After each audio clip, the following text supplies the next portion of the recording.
Hello, everybody, and welcome back to another episode of Movie Boarding. And happy May the 4th. May the 4th be with you. Even though this episode is coming out on May the 1st, this is our Star Wars May the 4th special extravaganza, special episode, special all day, every day. Star Wars, Luke, Leia, Han Solo, the whole gang, the whole shebang gang. And happy May the 4th, McClunky to all my Star Wars nerds. And to celebrate the Star Wars Day, we will be watching and discussing a movie that satires Star Trek. Yes, a movie that has been considered to be one of the best satires of the sci-fi genre. Thank you so much for listening to this episode.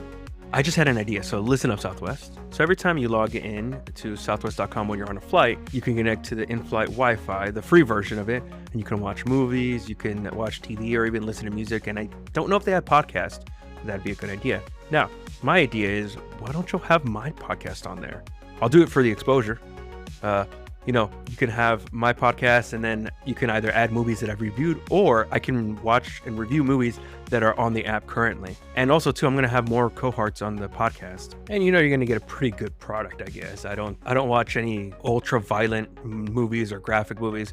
I don't say anything controversial. I don't say curse words. So, family-friendly, Southwest. Just throwing it out there. Holler at me. I'll do it for the exposure. I'll do it just to get the clicks and the likes. Anyways, with that in mind, remember to like and subscribe, follow, all that stuff. You can find us on the socials. All of them are Kingston Hannibal, and the YouTube channel Kingston Hannibal. Thank you so much for listening to this episode number 20 on the sci-fi comedy classic satire, etc., starring Tim Allen, Sigourney Weaver, the late great Alan Rickman, Darrell Mitchell, Justin Long, Tony Shalhoub, Sam Rockwell, and even a special appearance by Rainn Wilson. And yes, everybody, this is an episode on the absolute banger, Galaxy Quest, with my fellow Co-Heart Kirsten. Enjoy, and may you live long and prosper. All right, so now we have a limited time. Okay, cool. Because I'm a baller and I shelled out $10. Anyways. Thank you for doing this. I usually do an intro, but I've done it so many times it's lost all meaning. So we're just gonna start talking. But thank you so much for doing this. Yeah, no problem. I know you were super excited to do this. Yes. And I'm super excited to have you. Now, I did text you some stuff yesterday, but I don't think we're going to do that, only because the movie that we're going to watch has nothing to do with that. Yeah, I got you. But I think you would have been a good guest for the two movies that I did before that were kind of on that same topic. Yes. I did the movie Blank Man, which is like from the 90s. It's about basically a black superhero. Interesting. And then the other one I did with my friend, I did the movie Bebe's Kids. I don't know if you've heard of that one. Yes, I've heard it. I've heard of it, and I've seen it so many times. Yes. Okay. So it's funny because I didn't know it was such a cornerstone for the black community, that movie. Oh, yes. It's star-studded. It has, I don't know the comedian's name. Robin Harris. But, yes. But, yeah, like just a staple. Yeah, bro, like a huge staple in the black community. So, and for me, I wouldn't say it was a staple for me, but I did watch that movie a lot when I was a kid. Yeah, that's why I did it, because and if you listen to that podcast, we were talking about that. I saw it as a kid. This was in the 90s, so I was like probably 8 or 9 when I saw it. Yeah, and I didn't notice that, like, the social aspect of the movie. I thought it was just like some rambunctious kids that went to the park and like stuff happened, but it was like, no, they weren't any different from any other kid, but it was the fact that they were being treated differently because they were black. Oh yeah, for sure. And then when that they were what's that term, latchkey kids. Mm-hmm. Yeah, they're basically like they didn't have a parental figures at all.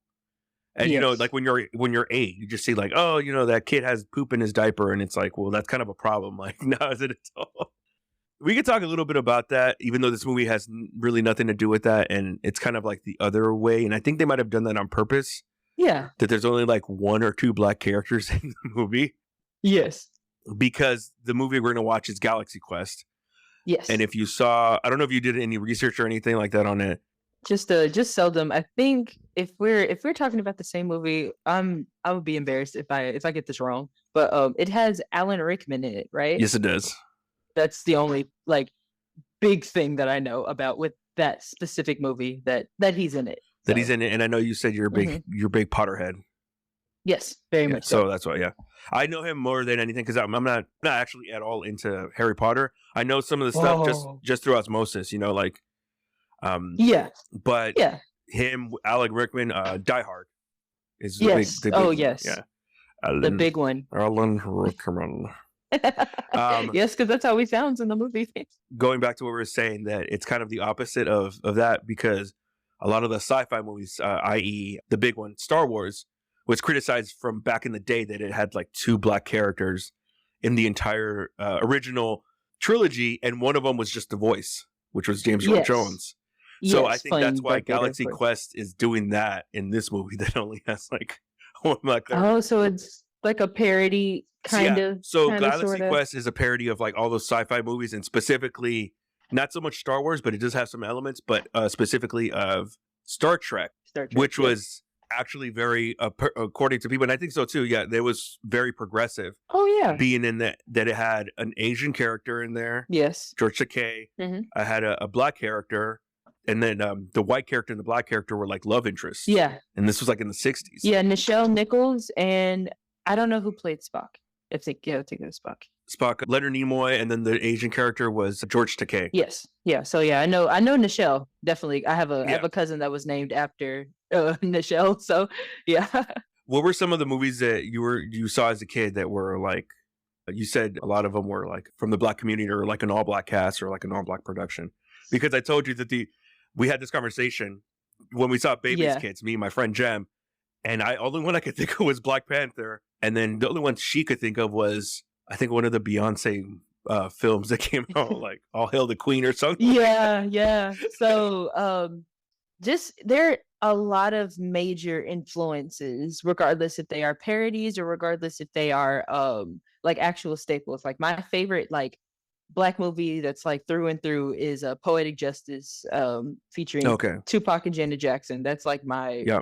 my like surface level, But if we're talking about like funny comedy movies, like all the Friday movies, anything that the Wayans Okay. brothers did, like Don't Be a Menace, even like the staples, like such as like Higher Learning, or maybe like now I'm blanking. That's crazy. You had Richard I don't think Pryor. I've ever heard of Higher Learning. Higher Learning, that's a staple cast because it has Ice Cube. It has, Okay. I believe his name is Omar Epps. It has Tyra Banks in it. It's a couple. Oh my god. Yeah. It's I had such like legit. You asked my family, one of my first crushes, mhm. Tyra Banks. Oh yeah, of course. She's gorgeous. Down. Yeah, through which and is through. like a duh. Like, Yeah. why would anybody? Yeah, Yeah. I'm not breaking ground here. It's like, yeah, she's gorgeous. But yeah, when it comes towards just like a lot of like staple black movies, that's the thing. Like when it comes towards even when we're talking about on basis as like producers and directors, like Spike Lee, of course. Yeah.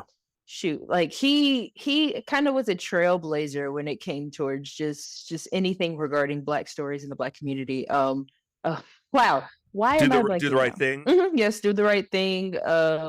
School Days. They just let me see. Crooklyn. Yeah, there was a lot of things that were going on within his world or within his era, and that's kind of what shaped me, or just shaped my way of thinking. Just being a black girl growing up here in America, and so when it came In Nashville. yeah, in Nashville, yes, that was like the biggest thing that I looked for when it came towards like references. So like if you're talking about like the run of the mill regular movie that like everybody's seen, or like that blockbuster staple, 9 times out of 10 I probably haven't seen it, or I don't know what you're talking about. But if we're talking about in regards to culture, for the culture, I 100% know what you're talking about. For the culture, I like that. Yeah. Okay, now that you're saying that, now some are coming to mind. Boys in the Hood. Yes. Was one that I watched as a kid a lot. Yes. The Friday movies for sure. Yeah. The first two. After the what was it, Friday After Next, I was like, all right. But the first two for sure, especially the second one. It's funny, like with a lot of these classic movies, I think the second one was my introduction to the movie. So like Back to the Future, I think the first one I ever saw was the second one. Okay. Yeah. So I think the first Friday movie I ever saw was Next Friday. Yes. I think I saw it when I lived in Texas, but we moved later and lived in California and LA for the longest time.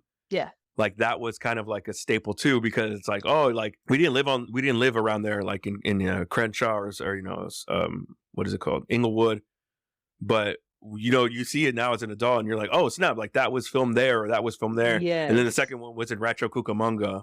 And then it's funny too, I was thinking about this the other day for some reason, but my sister, whenever she eats like a taco or like a burrito, she legit says like, put some hot sauce on my burrito, baby. And she starts singing the song. And that guy, I forget the actor's name, but we saw him a couple times in LA. Yeah, just he Really? was like there's this popular restaurant there called, I think there actually is one here Uh-huh. called Johnny Rockets. Yes. Yes. I think there's one in the was it Gaylord Galleria thing. Opryland or Opry Mills. Opryland, that's what it, yeah. Yeah.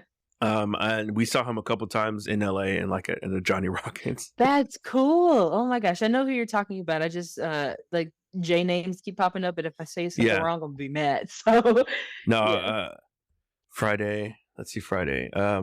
Oh, John Witherspoon. Yeah, duh. John Witherspoon. Yes. And then I saw a couple of times too Debo. Really? Wow. Yeah. But the thing is though, like living in LA, you just literally see people like all the time. Fair enough. Yeah. I've never really honestly, like as far as like black actors go, like just living here in Nashville, I've never really actually seen them. It's more so, I mean, this is the country music side, so it's like that's all I see. But that's pretty cool. So we're gonna watch a sci-fi movie. Mm-hmm. Did you watch any sci-fi when you were a kid? Is there ones that like stick out? Or was it just like for the culture movies? See, I don't even think maybe you could consider it, but then like I also watched like maybe like two Star Wars movies here and there. And I think we've had Okay. this conversation before. Yeah. But like okay, I don't know if like Alien versus Predator counts, but like that's probably like the most of what I've seen. Alien versus Predators. Yes.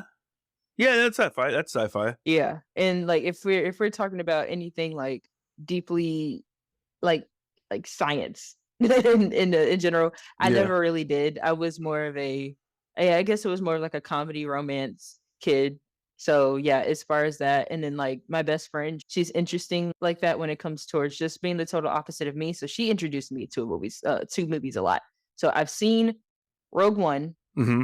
and there was I don't remember which Star Wars movie it was, but I did sit down and watch it with my uncle in my family. He's a big Star Wars fan, but it was one of those newer ones where it had what's his face, Adam Driver. Okay, yeah. So that was because he's the new trilogies, which is 7, 8, 9. Yeah. Yeah, so it was either like okay, as far as like those were the episodes 7, 8, 9. Yeah, the newer ones, the ones that came out like Okay, in the 2010s.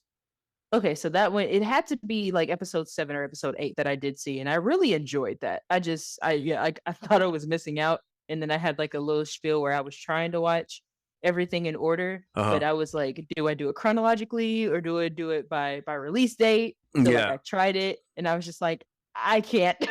Yeah. No, I completely understand that. And it's one of those things where like I want people to watch them, but I can't force it on them because I do really think they are genuinely amazing films and everybody should watch them, but like it's not for everybody.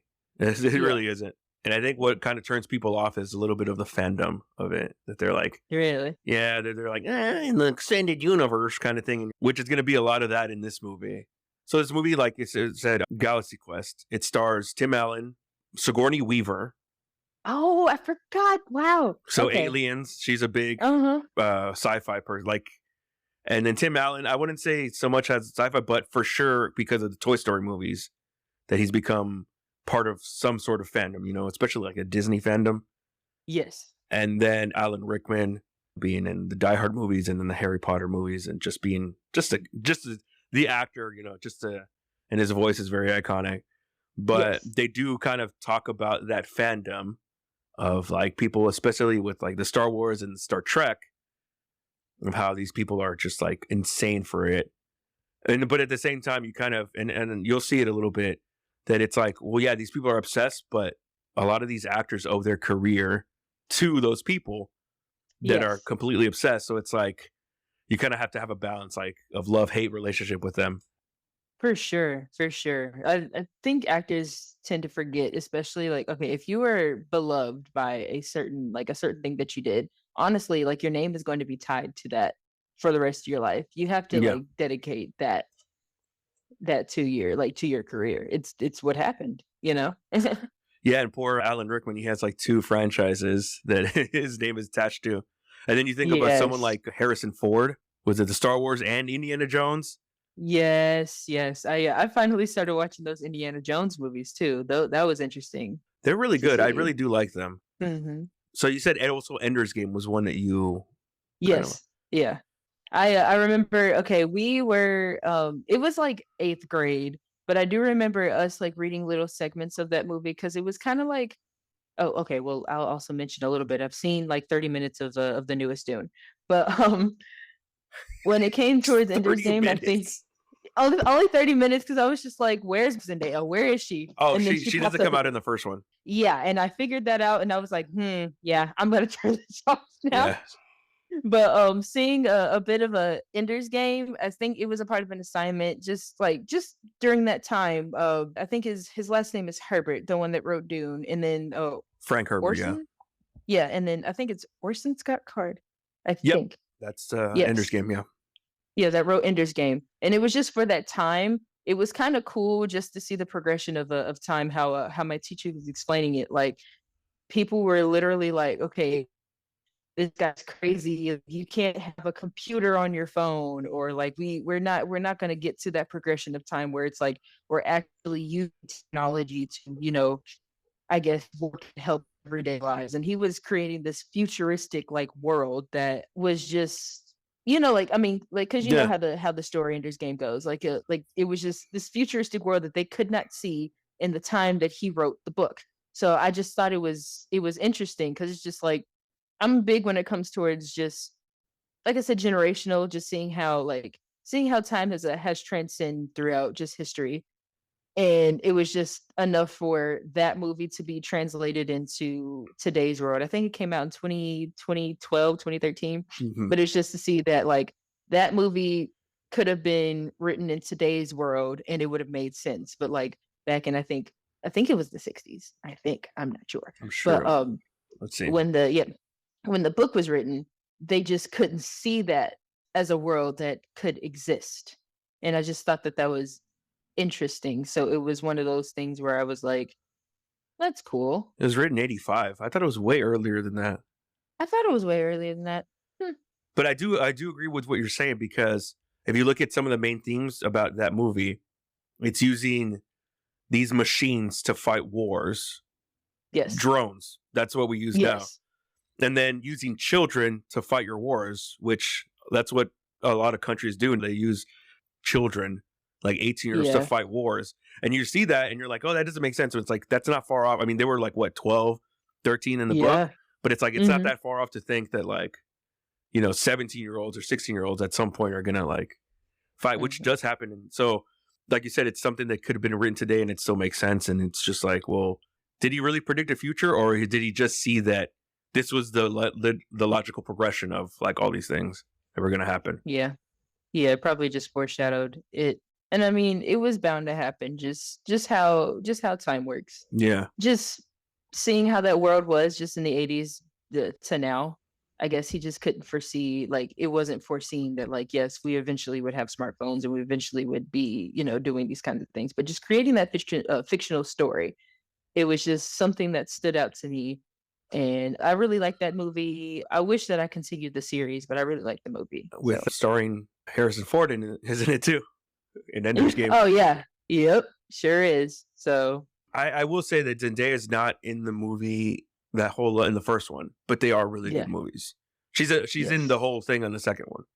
So I will say that you give it another shot. They are like 3 hours long each. So. I mean, it's fine. I'm a big reader, so it's whatever. It's whatever to me. So before we get into the movie, that's another thing I was going to ask you about. Like, I know you read a lot, and a lot of times when I go into the break room, you're reading. By the way, we know each other because we're co-hearts. Yeah, we have co-hearts. Southwest sponsored this podcast. I'm trying to get out the ghetto. Please help us. Please help us here. With my 3 viewers, if one of you guys can call up old Bobby J up at headquarters. That's a great name.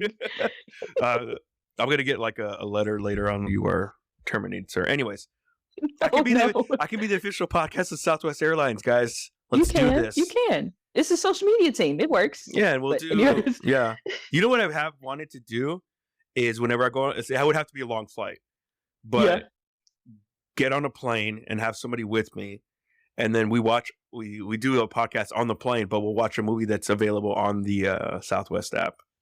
That would be adorable. I love that. Yeah, I love that I concept. mean, I would have to have better equipment to like block out all the noise of the engines, but or maybe that could be like ambient, like just the Just make sure it's a max 8. yes, and be like in the front so it's super quiet. Yeah, exactly. But going back to the reading, like I said, every time I go into the break room, I usually like bother you. I'm like, hey, stop reading. Like, let's talk. Of course. Have you read any like good sci-fi books? Is that kind of what you look towards? So, I'm only dabbling into it a little bit. I don't know if you're familiar with Paolini. He wrote the Aragon series. I know the Aragon, but don't know the name. I only know it because of the movie.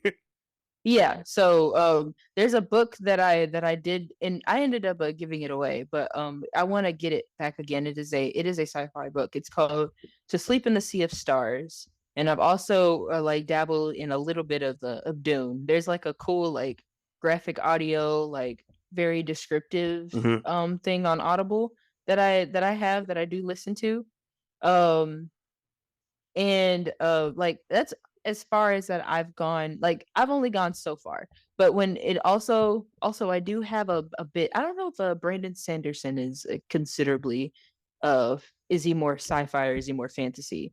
But I know at least I've dabbled in a little bit of like just a teeny tiny bit, because like I have the Skyward series that he's written that's like a YA, a bit more teenager, more youthful series that he has, and his Mistborn series that I have kind of dabbled into, but I think that one's more fantasy. But when it comes towards just that sci-fi aspect, I kind of have. There are some like I can say a little bit more authors, but it's like they've only had like maybe a few here and there. But like as far as it goes, like I am familiar when it comes towards that genre of reading it. It's so funny though, because like if you're giving a visual, then like that's easier to build off when it comes towards the world building and the character building, just the story in general. So I think at least I've just here and there, I've had like few books here and there, but I do want to get back to that Paolini book when I get a chance and when I get more shelf space. So and for me, a lot of the sci-fi that I started reading, the reason I like it is just because nerdy stuff. But when I was in school, most of the things that they had us read were sci-fi books. So yeah. 1984, that's a big one that like most schools have you read. What was the other one? Which one of my favorite books of all time, A Brave New World. Yeah. I don't know if you guys they made you read that one in school. Ironically, they've never made me read any of those because like aren't those considerably like dystopian? Very much, yeah. Okay, so Which is yeah, kind I of like did the sci-fi I like. Yeah. So like I mean I've been like I've read Hunger Games. I want to do eventually read Maze Runner. Of course I've read Divergent. There's a new series that I'm starting. That's a little bit more fantasy than it is sci-fi, but like Fourth Wing, but it's still very dystopian and on that level. So yeah, I have read those for sure. And then recently I actually finished being because I do audiobooks. I do a lot of audiobooks because I read for like 2 seconds and I'm like, oh my God, when is this gonna finish? But yes, I could. There's a very famous sci-fi book that I just finished reading. It's called Slaughterhouse-Five by Kurt Vonnegut. I think I've heard of it. Slaughterhouse, yeah. I've heard of Kurt Vonnegut. So basically, it's kind of like a sci-fi autobiography, which is kind of funny because, it's very interesting. So he tells parts of his experience in being in World War II and being in a prisoner of war, but with sci-fi elements. So the element is that two things, that he's able to time travel like with his mind. I don't know if you've ever seen or heard of the movie The Butterfly Effect, where that's kind of the premise. I've heard of it. It's kind of the premise of that. And then there's also an alien abduction in the movie, which gives him the power to time travel in his mind because that alien society Mm-hmm. spoiler alerts for this book, that their power, they see time as a circle instead of us as humans, we see it as a line. So all Mm-hmm. moments happen at the same time at once, and you can observe it, but you can't change it. Okay. Okay. So the kind of the book leaves it up to interpretation of whether that actually is what happened, that he experienced all these things and all, and he's able to time travel, or if he's just suffering from PTSD, and he's able, like, when he travels back in time, it's actually just him remembering, and then the him getting abducted by aliens and stuff like that is him, like, just, having these visions, these hallucinations because of PTSD. Well, you sold me. Yeah, I just put it on my my TBR. So I'm like, oh my god, that's And then something that I'm I recently need to starting see. this book called Metamorphosis, and I just Okay. started. It's a short story. It'll literally Mhm. take you like an hour and a half, 2 hours to read it, and it just started off with this guy who wakes up and he's all of a sudden he's like a fly, like a huge fly, and he has like, and he's figuring out like how he's going to tell his family, and like he's getting his day started. He's like, should I call into work and stuff like that. But it's by Frank Kafka. You okay? Okay. Which is apparently it's a very famous writer, and there's a lot of themes that he has are like, oh geez, what's the word for it? Like government, like Yeah. red tape, and like bureaucracy and stuff like that. Okay. Like political, like fiction. Yeah, it's political Yeah. science fiction, but Yes. dystopian is kind of like, for books. Those are the ones that I do like. So like 1984, I really liked Brave New World, and then like the movies. There's a movie called Soylent Green. I don't think I've heard of that one. We did, me and my friend Tony, we did an episode on THX 1138, which is a dystopian world, which was one of Mhm. George, I think, if not the, but the very first, one of the first George Lucas films that he ever directed, the guy who did Star Wars. Really? Yeah, Okay. it's not that great of a movie, but it's a dystopian, society. Yeah, I got you. I got you. But this movie is not like that. This movie is a parody, a satire of Star Trek. Okay. I don't know too much about Star Trek. I'm more of a Star Wars guy. But the stuff that I do know, I'm like, oh, like that's a thing from that show. Again, like Mhm. through osmosis, like just through, for it being so popular, you kind of just like absorb some of the stuff in there. Yeah. All right, and so you ready to watch this movie? Yes. Let's do Yes, this of after like course. talking so much. Like, if you get me started on nerdy stuff, like I will be here for like 3 hours. It's fine. I love nerdy. I love nerdy stuff. All right, let's go ahead and watch this movie.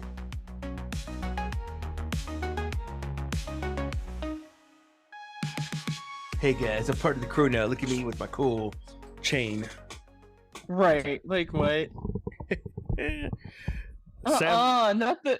Sam Rockwell, everybody. That is Sam Rockwell. That is so funny. Alrighty then. That is such a good movie. That was hilarious. I loved every single part of it. Yeah, I love that. That was hilarious. So you kind of saw some of the fandom that goes into Star Wars and Star Trek. Yes. Which is pretty insane. Mm-hmm. I mean, I would say I know more than the average person about Star Wars, but not like to that degree of like those guys. Yeah. Alrighty then. So this movie stars, as we saw, Tim Allen. We'll go down to Sigourney Weaver as Gwen, Mm-hmm. Alan Rickman as Alexander Dane, Tony Yeah. Shalhoub, Sam Rockwell's in it also too. Darrell Mitchell, which you said is was Tommy Weber, and then in his film debut, Justin Long, Yes. plays an important part. And then there's also like, but it's funny you were saying, I didn't realize this. It's like people are actors that are acting in a movie that themselves are playing actors Yes. of a show, but then they actually have like really, then they have to portray another version of themselves to the aliens to make it Yes. real. It's like so many layers of like acting and acting. It is. So what were the things that you enjoyed about this movie? I think, okay, like what you just said, it's just quite literally when it came towards like those aliens that did come down to Earth. What is his name, like Mulger? Melthasar? I can't remember. Melthasar, I Yeah. think? Yeah, Melphazar. Yeah, he came down and it was like they curated this whole entire ship that was just catered towards the show, but with it also being catered towards the show, you had the issues of the punchy, stabby thing. And just the things like the show elements that were going on in the show, but they like curated this whole entire ship and expected everybody to, act upon their roles. And it was like, oh, I did it based off of your hand signals and all that other stuff. That killed me because it was just like it was real for the aliens, but it wasn't real for the actors. But the actors were like, oh, let's not make them think that we're stupid. So let's figure this out. And it was just it was like I mean, even though it was like a parody, it was still very like cool to see them transition into, oh, Yeah. this is real.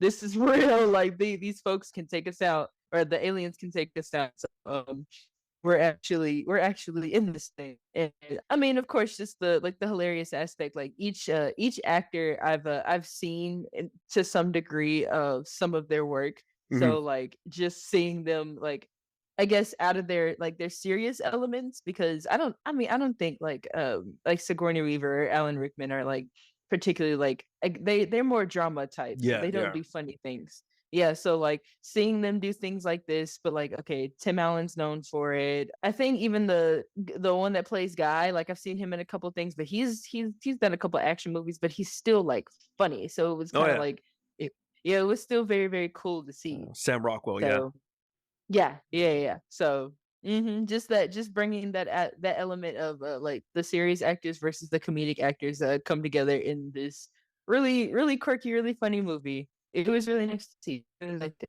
You know the funny thing about this movie, it wasn't like the most well received movie, and as far as like making a lot of money, so it didn't make a lot of money. But if you look at, Really? yeah, if you look at like the IMDb and Rotten Tomatoes and all the scores, it has a really high score, and a lot of people Okay. really enjoy this movie. So this is like basically a cult classic film. So much so that like they in interviews they've asked the people who were on Star Trek, and they're like, "Oh, this is like one of the better like interpretations of Star Trek," and to some fans they would consider this like a sequel, like to Star Trek. Oh, oh, I love that. I love that. So Will was it Tim Allen is 100% supposed to be like William Shatner, like from Star Trek. It's 100% that, Yeah. and I don't know if it was an inspiration, but his name is so Tim Allen's name in the movie as an actor is Jason Nesmith, but his name on the show was Peter Quincy Taggart. Yeah. And I was like, I was kind of drew a parallel to Peter Quill from the Guardians of the Galaxy, because that's kind of what. hmm And I do like those types of characters, so I would say like that one, Peter Quill, then Indiana Jones, and then I don't know if you've ever seen the Mummy franchise movies Yes, I love those. I love with those what's his movies. name, Brendan Fraser, I forget what his name, and Rick O'Connell, that they're like hmm these suave, like manly men, but you kind of see that they like almost fumble through their situations and they just make it out based on like pure Yeah. luck. Like they have some Yeah. skill, Exactly. but it's just like they start developing those skills later on. So what you were saying, and we were talking about this during the movie, that these people were in the movie, they're supposed to be actors, but they hmm transition pretty quickly into like the role of like one being a commander, and then like they kind of all gel together for the situation that they need to be in. Yeah. So they had the not what was the stereotype? I guess you could say tropes. The tropes in the Yes. movie that the one female character is like supposed to be the eye candy of the show, and like she would only her only job was like basically repeating what the computer said. Yes, it seemed a bit repetitive, so I was just sitting there like, okay, but I mean, of course, she was like I guess the sex symbol, or like just like the appeal. I don't know if you noticed, but throughout the movie, and I did mention it, that like it showed like more like revealing, like her clothes was like got Yes. more revealing, like as like it's getting ripped off. uh But it's funny that she was kind of complaining about like, oh, that she's only supposed to be there like the eye candy or the sex symbol of the show. Yeah. But if you notice, like throughout certain scenes, she would like look to see how her hair was and like how like her costume was fading. It's like, well, Yeah. you complain about it, but you kind of like play into the part too. Exactly. Exactly. That's just how the natural progression of the story went. Hmm. But you know what? Even though it's like a parody, the story was actually really good, and the way that they Mhm. set it up made a lot of sense to me. Oh yeah, no, it did. I agree. And it was just it even like it was kind of telling when that particular alien was trying to let the people know like they're actors, they're faking all of this. It was one of those. Yeah, it was really. Yeah, that was like a kind of like a turning point or a moment that that kind of worked. But then they still like overcame that. And like that was really hard for a moment when he was trying to explain to Mathosar that like the historical documents that they thought were real are just the Yes. show. And then Tim Allen's like doing his best dramatic acting and trying to explain to them, and then it's not really getting it, because I think at some point in the movie, the aliens, the termites, what are they, the Themagarians or Yeah. whatever, thermines, Mhm. thermins. They say like, oh, lying is like a concept that their society doesn't have. Yeah. And so then I'm like, oh, that makes sense that they think that the show is real, because essentially you're pretending, you're lying. Yes. So and by the way, dude, the animatronics of the villains, so good. They were very like up there, because it's like I'm just kind of looking at the mechanisms and all that versus like the ones that just have the guns. But like, yeah, that was pretty good for the movie not to make so much money, but just like for this just to be some kind of one-off movie. Like I really enjoyed that. I like the The mouth was a practicality. little weird, but like the rest of it, the eyes were really good, and then the voice Yeah. acting that the main bad guy did was really good. Yes. But I do enjoy like some kind of like practical aspect when it comes towards any kind of movie that that's trying to, I guess, enhance something that isn't real. I did like that detailing with that. So those guys are supposed to be based off of the Klingons from Star Trek, Okay. which is just basically just this war society, which is funny because they don't look like the Klingons, Mhm. but Alan Rickman's character looks like the Klingons, Yeah. Yeah. which I think in the Star Trek, he's like the one that's like the Klingon. Oh god, what's his name? I honestly don't know. I'm not a big Star Trek guy, Yeah. but he's like the one Klingon that's supposed to be like the opposite of what the other ones are, because the other ones are supposed to be like a war society and stuff. Yeah. By the way, the Tony Shalhoub, his character is hilarious in this. Like he just immediately is on board with whatever's going on. He's just like, yeah, man, like we're in a spaceship, like let's do this. I love that. It's always that one kooky character. It's always they're just here for the ride, but like they just fit in the story. Yeah, I love a character like that. And then like throughout there was a scene where they were like crash landing, and he was just eating like popcorn or like chips or something like that. Yes. Yes. Like, oh, I love like kooky characters like that. And then he falls in love with the one alien lady Yeah. that you were saying. So I wrote her name down here because so she kind of has the same role in the movie Dodgeball. I don't know if you've ever seen it. I've heard of it. I haven't seen it. So in this particular movie, so her name is Missy Pyle. Mm-hmm. The character, I forget what her character's name was. There's a guy that falls in love with her the same way in the movie Dodgeball. Mm-hmm. And in this one, she's supposed to be like this hit. I mean, she's wearing like what they say, like a disguiser, so they look more human, but they're Mm-hmm. actually like these weird tentacle monsters, Yeah. aliens. But in the movie Dodgeball, she's supposed to be like this former USSR, like a Russian like soldier, and she has like these huge teeth and like a huge eyebrow, like a unibrow and stuff. Yeah. And this one character just completely falls in love with her. Oh, of And I'm like, course. oh, she played basically the same character in this movie. That's funny. So just a real quick, like, so people get the concept. Mm-hmm. Basically, these people are from a former TV show called Galaxy Quest, which is based on Star Trek. They're at this convention. These actual aliens come and they ask for them help because they think that their historical documents or the TV show is real, and that's Yeah. and from there that's where the stuff goes on. But we were talking about the fandom, and I don't know if you there was supposed to be like this heartfelt moment where Tim Allen is talking with the communicator with Justin Long's character Brandon.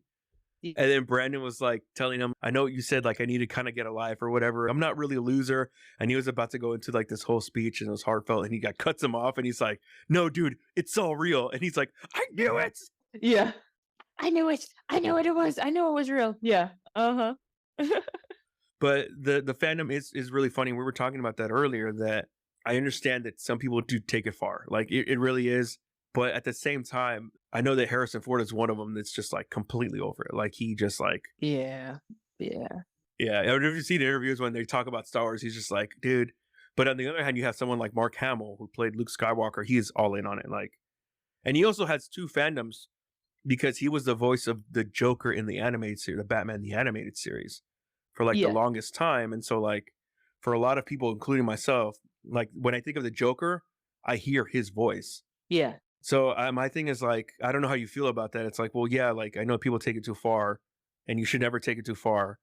But at the same time, these people owe a lot to like the fans, you know? Yeah, I feel like it's kind of like a bit of a responsibility on both ends. And I know this kind of sounds crazy, but like I'll explain it. So like when it comes towards like how you said Harrison Ford, he's over the whole, I guess the dramatics and the hystericalness when it comes towards fandoms and all that. But the thing is you have to at least give it like you have to give it some kind of credit. This is what made your career. This is your world. So it's one of those things where you still have to take it with some kind of, I guess, caution or like a grain of salt in regards to each franchise that you do. Because if you're going to do big roles like this, or if it turns out that it's going to be bigger than what it is, then I mean, your household name. That's what makes you. That's what makes you you. But also when it comes towards like actors that are all in, that are all for it, that's the best part, or that's just the best fandomness. Because I mean, we've all dealt with it. We've all dealt with just being like a fan, or like deeply rooted into the lore of something. So I guess like giving each individual that little space and that little time to just dedicate to them. Well, okay, well, this is Yeah. what I did. This is how I got into the role. Or like this is what I did, like as far as like inspiration and all that. Like I mean, that's important to like dedicate to that. And then like of course we as fans, we can't just there is just going to be readily available to talk about that specific niche thing that they did way back in the day. Yeah. It's like that, because I can look at it on that aspect too, because it's just like, yeah, like I get the simple fact that like not all actors and not all people that are in the entertainment industry want to talk about that one specific thing that they did, or that one specific thing that they said. So I guess we as fans also could, I guess, lighten the load when it comes towards talking about their other projects or just their other aspects. Because I know fandom culture can get a bit too like it gets overwhelming, It and it can does. get like, yeah, it can get like super duper like parasocial. That's the best word that I can describe it. But I mean, I guess actor versus fan, there always has to be some kind of line. Yeah, because I know with me, like if I'm in like into some like weird niche topic, I have to look up the whole thing. Like when it comes towards movies, when it comes towards like anything, like if I'm looking at a specific movie or a specific actor, I'm looking at Uh-huh. everything that they've ever done. I'm like matching timelines, trying to make sure that everything is like, okay, they did this at this age and this time. This is what they were doing. This is where they were living. It's like it's weirdly that like specific to me, just because but it's not something that like if I go into depth with it, oh, I just have this knowledge, or this weird random fact about this specific character or this specific actor in this movie. But yeah, I really think like just that whole balance, that parasocial balance that people do have, that's what that kind of takes a toll on of course, on the actor versus the fan. No, I agree with that, and you kind of saw it at the in the scenes where they were at the convention, and then Yes. like Justin Long comes up to him and he's like, "Well, like in this scene, that like something that's like, bro, like how would he know that he's an actor? Like he's not a Yeah. writer. And that's why you have a lot now of like with the extended universe kind of thing. It's like because people have to know every little thing. It's like, well, what's this background's character? Like, where was he born? What was his mom? Who was his? It's like for me, I'm like, if that information is out there, that's cool. But at the same time, I'm not going to be like, I need to know where Yoda was born or what species he is, Yeah. And I know people don't really like that so much. And it's like, well, that's an answer that's never going to get, or a question that's never going to get answered. Yeah, it's very niche. Being that I was living in California, moved there 2004, I probably could have gone to Comic-Con and it not been as rowdy as it is now. And Yeah. I'm like, man, I wish I would have been able to. Not because it's like, oh, it's commercial now. It's just it's so crowded that like I don't. And now there's Yeah. things that aren't even like comic bookish now. Like they have like the actors from NCIS or from like the show The Rookie. It's like that's not That's not really like a comic book thing. Yeah. I think even now it's kind of like this big giant subculture just like shoved into one thing because like I mean Comic-Con was what it was, comics. So when it came towards the I guess the influence of social media and just the media in general, it's like it's lumped everything all into one thing. So like I get why it could be a little bit overwhelming. But I think the aspect like how it was in the movie with just everybody dressed up in their characters and meeting certain characters.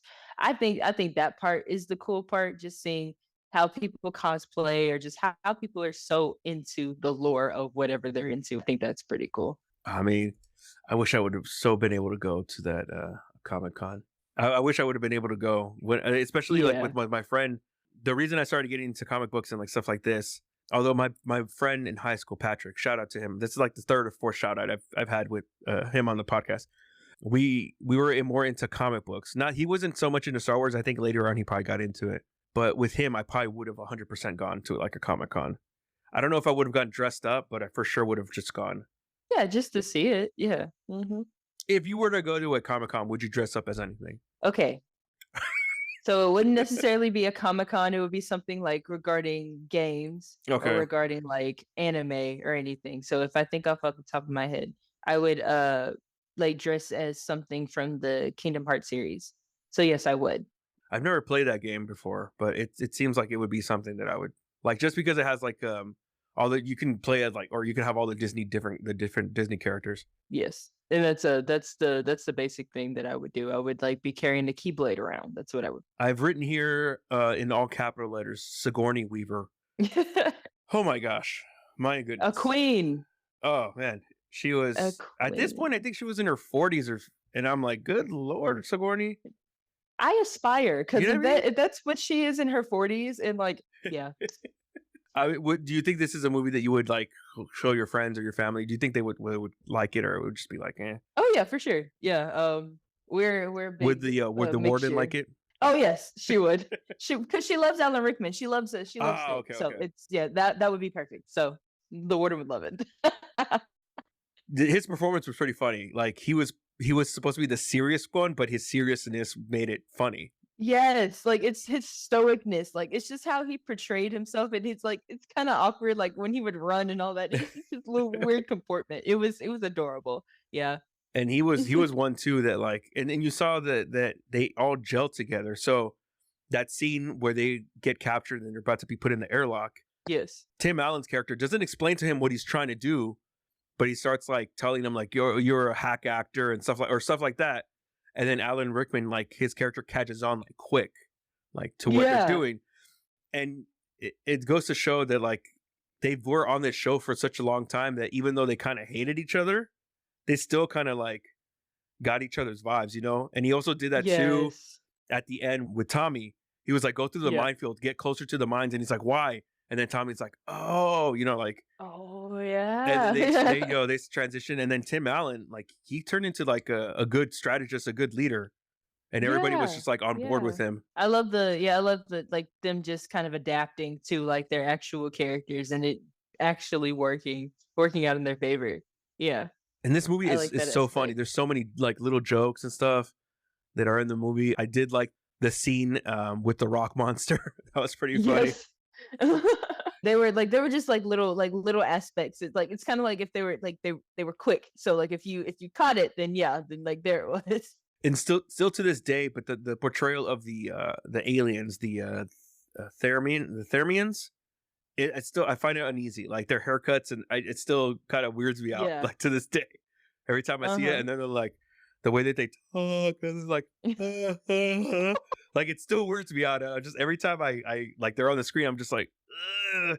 But I think that's what it's supposed to be because they're actually like squid monsters, and I think that's what they Yes. think humans like move and like act and stuff. They look like they were part of a cult. Yeah, the weird like puppeteer like walking like that was hilarious. I love that. Love that aspect. You said this in the beginning that this cast is star-studded. Not only the main cast, right? With Yeah. but they're also so Justin Long is not a cameo. He's actually like in the movie, but Yeah. also I think as a kid, one of the Disney kids, Corbin Blue, is in the Yes. movie. He's little Tommy. Yeah, I didn't realize that because I was just looking at the just looking at the beginning of the movie, and I looked at it. I saw it on Google, of course, because I mean I was just like Yeah, doing the yeah. researching and all that stuff. I'm like, oh, that's my childhood crush. Like, oh my gosh, that's my guy. What show was he on? High School Musical. Ah, okay, okay. Yeah, yeah. That was my guy. Oh my gosh.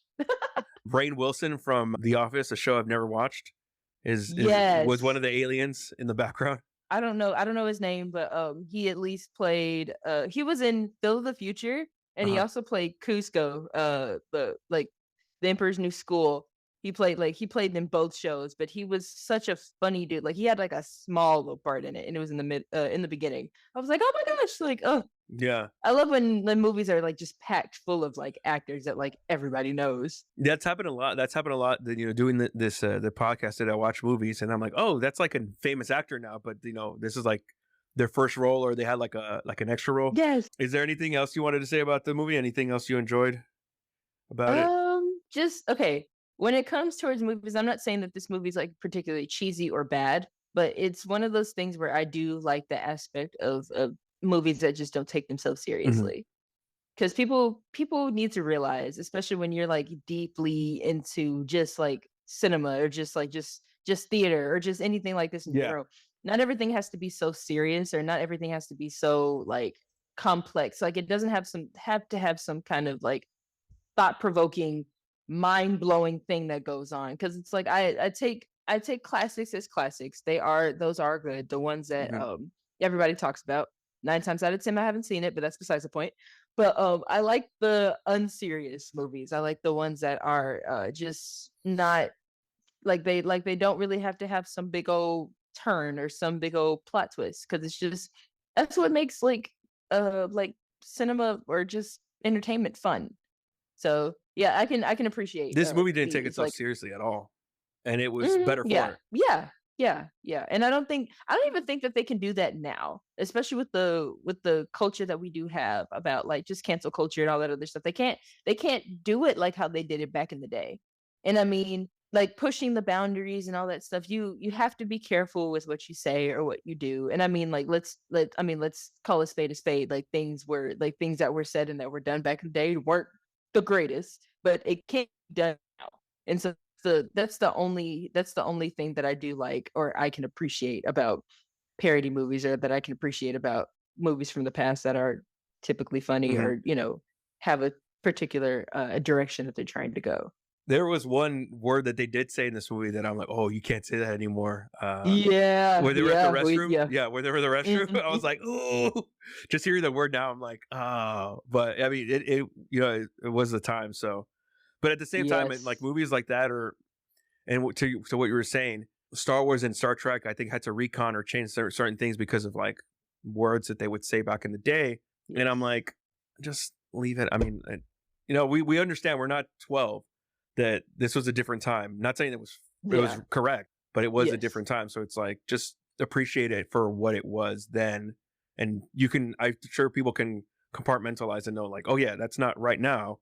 That's not a thing that we do now, but back then they did. But it is what it is. Yeah. Yeah, that's I think that's the beauty about the like just the transcending time. It's just what it is. Like you say like Star Wars for example, that was didn't it start in the 77. 16s? 70? Okay, 77. So just that that progression and just with just that culture that has that's just shaped how cinema or how things are taken seriously. There's certain things that like you can just kind of dabble in. It's not one of those things you just got to go hardcore. Yeah. This is what we were talking about, and I'm not going to change it. Da, da, da. But like, definitely, like I do hear what you're saying though. But like, you could appreciate things for what they are. Yeah, you still Yeah. can appreciate it. And I find, and I think people are kind of coming around now to this specific thing, that a lot of sci-fi, not only literature but movies and even comic books, they do tell really amazing stories. People like would just think like, oh, that's for kids, and that's like, no, not really. Like if you look at, well, like we were saying in the beginning, Star Trek, it was very progressive for its time, Hmm. having a black character, an Asian character on TV, and having the black character kiss a white man on on screen. Like in the Yeah. 60s, they probably blew people's minds. Like, They were. and then, you know, like, and then the X-Men, which was basically an allegory for the civil rights in the 60s, Magneto being Malcolm X and then Professor X being MLK. If you look at I it, had you no had no idea. idea? Oh yeah, that's what it was. That's why they created it. Wow. So Okay. they do tell poignant stories, and not only it doesn't always have to be like have a point or social, but or a social aspect to it, but at the same time, like they tell amazing stories in these sci-fi movies and then like comic books, to the point where some of the best movies, like Star Wars, is considered to a lot of people some of the best movies of all time, and they're sci-fi. You know, it's not like so. I think they're giving them now like more credit to sci-fi, which I'm very happy for. Yeah. You know, Avatar is another like one of the biggest, highest grossing movies of all time. I don't know if you like the Avatar movies. I did. Yeah, I Like, did. Sigourney Weaver. Yes.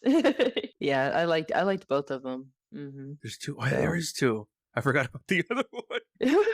See, I mean, and there's like a third one that's gonna come out eventually. The Fire Nation or the Fire People, the Fire and Water, something. Fire, Ice, and Water. I mean, it took them long enough to come out with the second one. They better come out with another one. That guy, James Cameron, the director, he has hits, man. That's all he does. Yeah. So he made Alien, the first one. No, the second one. He made the second one. Oh wow. So the first one is Alien. The second one is Aliens. Okay. Because there's more.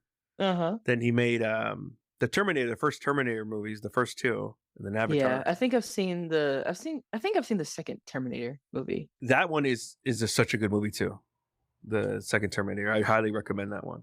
And then another movie that he made, which is a comedy starring Arnold Schwarzenegger, is called True Lies. Okay. Which I've been wanting to show Dana, because there's a character in the movie. Her name is Dana. It's Arnold Schwarzenegger's daughter in the movie. And there's a scene where he just like literally screams her name. He's like, "Dana, get out of here, Dana." Like, that's the only reason I want to show her that movie. I think she would love that. Yeah. All right. But yeah, I mean, I enjoyed this. Awesome. I'm really glad you enjoyed this movie. Yeah. I think we've talked to death about it. Not only that, but other stuff. Yes. Going on in this movie. And if you want to do another one, I'll pick one that I think will touch on more of those topics. I do want to do another one. Which I know I'm not like the most qualified person, but any movie that has to do with the civil rights movement, or any movie that has to do with mental illness, like I can't. Like you will watch it together and I will be crying. Like, I get it. Yeah. Or if it's like civil rights, I will be mad for the rest of the day. I got you. Yeah, I understand. Like, come on, man. Completely. Like, what was the one movie recently that I saw and I was just like, I can't remember. Oh, it wasn't even a movie about civil rights. Yeah. It was the movie Friday Night Lights. Yeah. And there's a scene there where these boosters are talking about the players, and they're like, "Oh yeah," like they're talking about them casually, and they just throw out like racial slurs, and I'm like, yeah, I know why the movie put it in there, because like legit, that's how they talked in the 80s, like about people in Texas. But I was just like, what? Yeah, like, where did this come from? It's so left field. So they were talking to the coach, and you could tell that even he was like, in the movie they made it depict like they put that for a reason, that even the coach was just like, why? Alrighty then, thank you so much, Co-Heart. Yeah, no problem. I don't know if you saw that change. Yeah, I saw it. I don't know if you saw it. Yeah, I sure did. I was like, oh, okay. All right, I'm in the Frey house this whole month, so I probably won't see you. But thank you so much. Tell your mom, tell Miss Warden I said hi. Okay. And we'll do it. Thank you so much.